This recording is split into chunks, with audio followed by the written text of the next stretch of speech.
abantwana bethu in most cases bakhuliswa ngoo-anti, then i-background ka-anti ubungayazi, hayi awuyazi tu.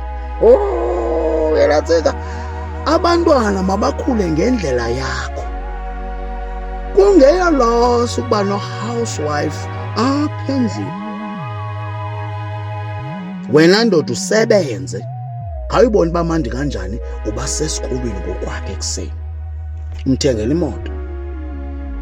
Uba sesikolweni ngokwakhe abantwana, phinde babuye abantwana, abaluleke ngendlela enifuna ngayo ukubakhulisa ngayo.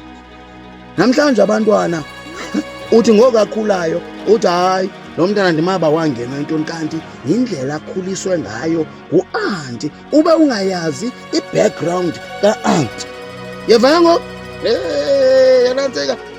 Nalapho ke xa uyi-housewife, ayithi loo nto leyo yitya amandla le ndoda ngenxa ibikugcina apha endlini. Uthi ngoku ngapha eRhawutini uthumela imali yokwakha apha, kanti ixesha lonke wena wakhi le mali uyityala amadoda apha. Mhle buyayo indoda ilindele isibhazana lesingaka sendlu, xa ithi akho kwandlu kwayo.